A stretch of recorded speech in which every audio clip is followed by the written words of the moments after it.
going to make one small adjustment to the agenda tonight. They're on part B.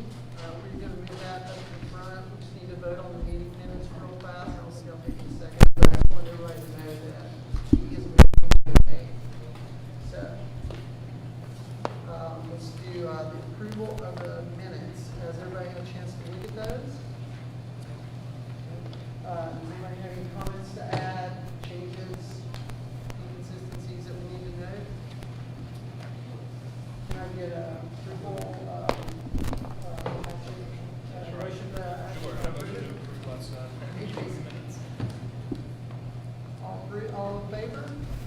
Aye. All right, meeting minutes are approved.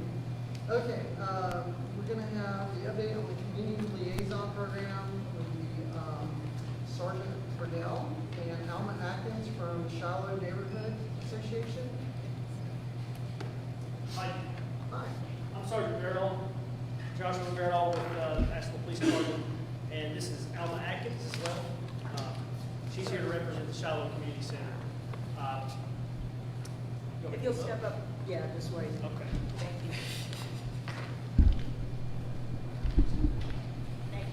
you. Yes. So the purpose for us being here this evening is to share some feedback from the program, the community liaison program that we recently established, and just share a couple of details about that program.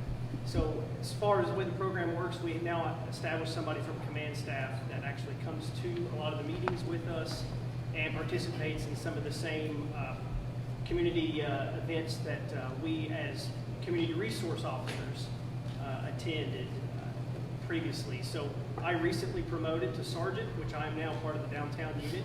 Prior to that, I was the community resource officer for East and South Asheville.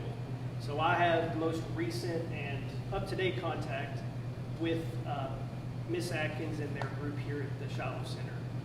And just to speak about that for just a moment, the program in itself has benefited quite well in several facets.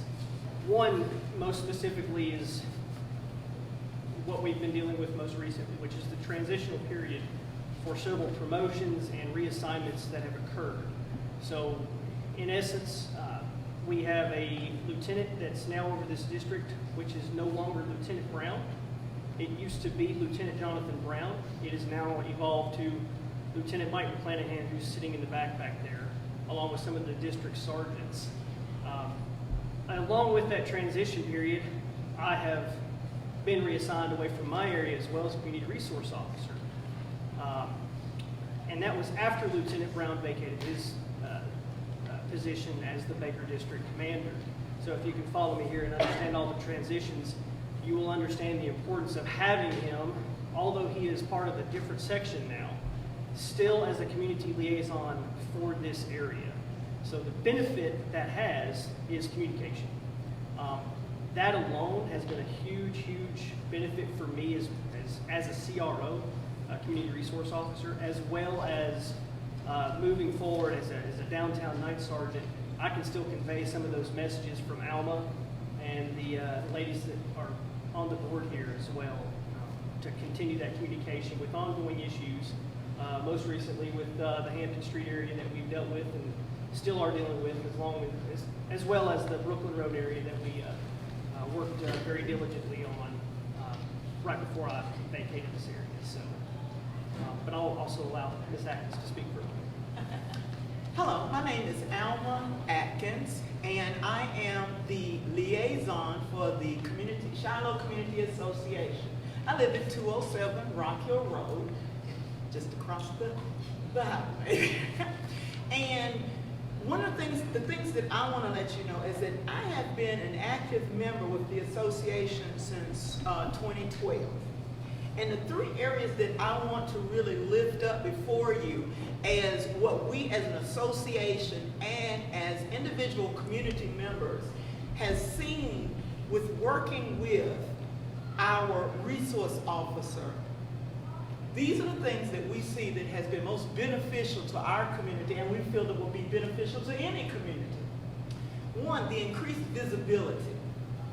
We appreciate the fact that we've had an increase in the visibility of our police being part of the community and being around the community, and that has helped us to see a decrease, we feel as an association, a decrease in overt crimes such as the lottery that Josh talked about down on Hampton Street and other streets, Booker Street and things like that.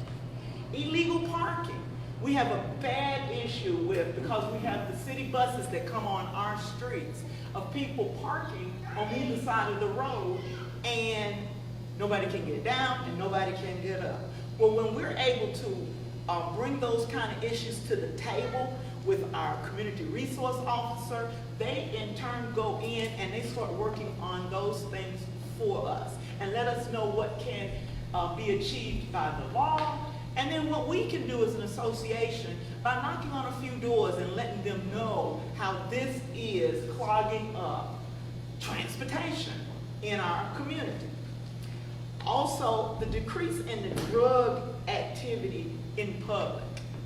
I know that sounds like, well, I mean, you still hear about drugs and drug usage and drug selling in our community, but the public use of drugs has decreased, because you never know when you're going to have the resource officers or any of the other officers that work with our resource officer come down the street or come through. That has been a big plus for us as community members to have that to happen.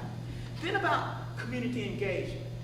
One of the things that we have just really appreciated with Josh and our resource officers and other officers is, one, their willingness to be at our association members, and not just to come in, but to be a part of our association.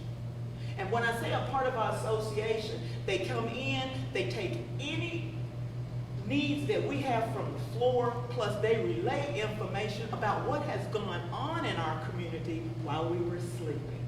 And that's great, because we don't know that. And in order for us to be able to say that we have a safe community and be proud of that, it's good to get that information on a monthly basis or as needed, because we've had a few break-ins to our community garden. Our community resource officer is on speed dial. We can literally call them, they will be out there immediately, and they will give us pointers on what we can do as an association, as a community, to protect ourselves with lighting and with cameras and things like that, things that we can do so that we can protect ourselves. Along with that, we have also did door-to-door canvassing of this community to let people know about our association, and then to get them to meet our officers on a one-to-one friendly basis. That's what we mean by community engagement, is that our community resource officers for our area have enmeshed themselves into our community so that the social justice part of it, when in 2016, to the latter part of 2016, most of 2017, the morale between community and police was real low because of the publicity of police brutality and unfair treatment across the state, and just, some recent things that have happened in our own city. But having that door-to-door walking and talking to people has really changed the outlook of how people see the police, at least in this community. And also, too, they have honestly portrayed themselves as a servant to the people, information to the people, and then they themselves are personable, so that we feel like, as a community, that they want to be here, they want to help us, and that means a lot to us as a community, as an association. And Shiloh has very wide boundaries. As I said, I live across Sweeten Creek. It goes all the way to Hendersonville Road, as you see. They have a lot of area to cover. And for people, whenever they have needs or something is going on, to be able to bring this to them. And it's not just lip service that they pay us, but they actually, we can see them when they go and talk to somebody that we say that has some problems or something like that. Those are the things that we feel that the partnership that we as an association and as a community has with the resource officer. And we do look forward to developing an even stronger relationship with Officer Lee. When she has recovered from her surgery, we look forward to it as much as any community and anybody can be. And I thank Josh for all that he has done to do that, to foster those kind of relationships with our community. With this opportunity to share. Thank you all.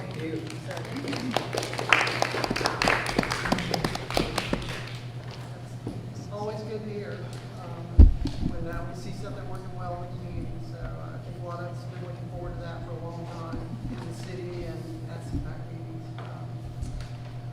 On to our next. Are you available to come to other communities and have them work and do what you're doing here? Because my community needs help. Well, bless your heart, we'll have to exchange numbers. Alma, I know what a bless your heart means. Which way are you using that? Well, I didn't go, so there is room for growth and development. All right, we're going to have our update on the new police chief search. It's going to be by Shannon Barrett from the CHR. Thank you, Shannon. Good evening, I'm Shannon Barrett. I'm the HR manager with the city. And just wanted to give you a quick update tonight about the search for the new police chief. So just to let you know, the city did receive 4 responses for the RFQ. And so they've chosen PERF, which actually stands for Police Executive Research Forum. This is a national company. They focus on police initiatives. They're really focused on doing research on community policing, 21st century policing, and they also conduct national searches. So the city is contracted with them to actually coordinate the search. We have 3 representatives that are here this week, and hopefully you all have heard that there are listening sessions that are going on. There was one last night. There's actually one tonight that starts at 6 o'clock. It is drop-in, so there's maybe some opportunity for folks to go after this meeting. But that's not the only opportunity for input, and the city manager has really stressed that input up front is critical, that she's really looking for community input to help create the profile for the next police chief. And so that's what these listening sessions are really designed for, as well as the online questionnaire, and there are also paper questionnaires that are available too.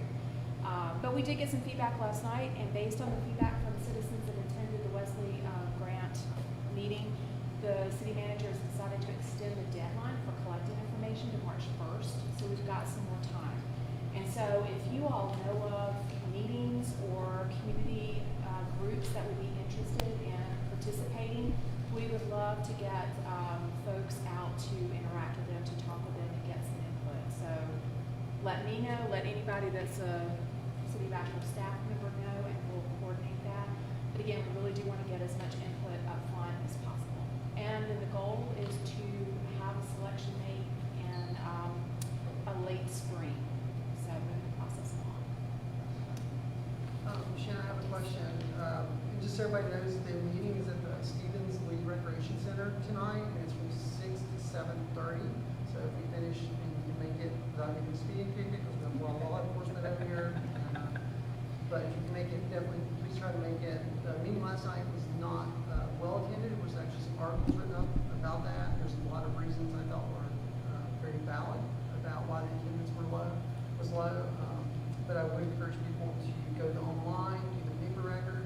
And what is the detail of the paper record? What process will it follow? How do they turn it back? Does somebody turn it back into you? They have it?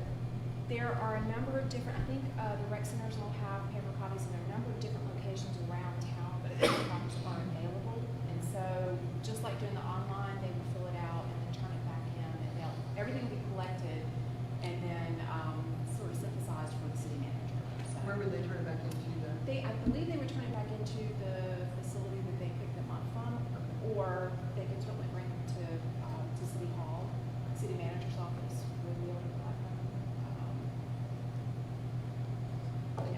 Yes, that was the only question I asked Sure. Lana. Any other questions? Thank you. Our next agenda item is the update on the vacant CPAC positions, and the motion for the stipend. Councilman Young, can you fill us in on that? Sure, the boards and commissions has not had their second meeting since our last meeting, so everything is pretty much still the same right now. Tomorrow, council members have check-ins with staff, and so, their temperature will be checked on stipend, see where they're at. And then our next boards and commissions meeting is gonna be the 12th, February the 12th, and we'll make some discussion then on how to move forward based on what other council members think, and see if we can get some movement there. The other position is actively being advertised.